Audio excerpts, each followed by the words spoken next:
Amoebic മസ്തിഷ്ക ജ്വരം ബാധിച്ച് ചികിത്സയിലുള്ള തിക്കോടി സ്വദേശിയായ 14-കാരന്റെ ആരോഗ്യനില ഭേദപ്പെട്ടു വരുന്നു. ഇതിനിടെ തൃശൂർ സ്വദേശിയായ 12 വയസ്സുകാരനും അമീബിക് മസ്തിഷ്ക ജ്വരം സ്ഥിരീകരിച്ചു. വിദഗ്ധ ഡോക്ടർമാരുടെ നേതൃത്വത്തിൽ മികച്ച ചികിത്സയാണ് ആരോഗ്യവകുപ്പിന്റെ മേൽനോട്ടത്തിൽ രോഗികൾക്ക് നൽകി വരുന്നത്.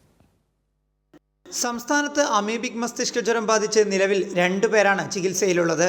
2.5 മാസത്തിനിടെ 5 പേർക്കാണ് രോഗം സ്ഥിരീകരിച്ചത്. ഇവരിൽ 3 പേർ ചികിത്സയ്ക്കിടെ മരണപ്പെട്ടിരുന്നു. നിലവിൽ കോഴിക്കോടും തൃശ്ശൂരുമായി ചികിത്സയിലുള്ള 2 വിദ്യാർത്ഥികളും മരുന്നുകളോട് പ്രതികരിക്കുന്നുണ്ട്. ഇരുവരുടെയും ആരോഗ്യസ്ഥിതി ഭേദപ്പെട്ട നിലയിലാണെന്ന് ഡോക്ടർമാർ അറിയിച്ചു. രാജ്യാന്തര തലത്തിലുള്ള മികച്ച ചികിത്സാ സൗകര്യങ്ങളാണ് രോഗികൾക്കായി സംസ്ഥാന ആരോഗ്യ വകുപ്പിന്റെ നേതൃത്വത്തിൽ ഒരുക്കിയിരിക്കുന്നത്.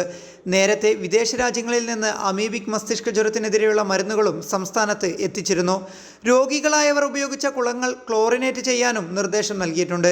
കൂടാതെ മുഖ്യമന്ത്രിയുടെ നേതൃത്വത്തിൽ ചേർന്ന യോഗം പ്രത്യേക ആരോഗ്യ മാർഗനിർദ്ദേശങ്ങളും പുറപ്പെടുവിച്ചിരുന്നു.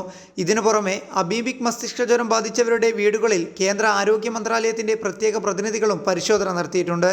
കൈരളി ന്യൂസ്, കോഴിക്കോട്.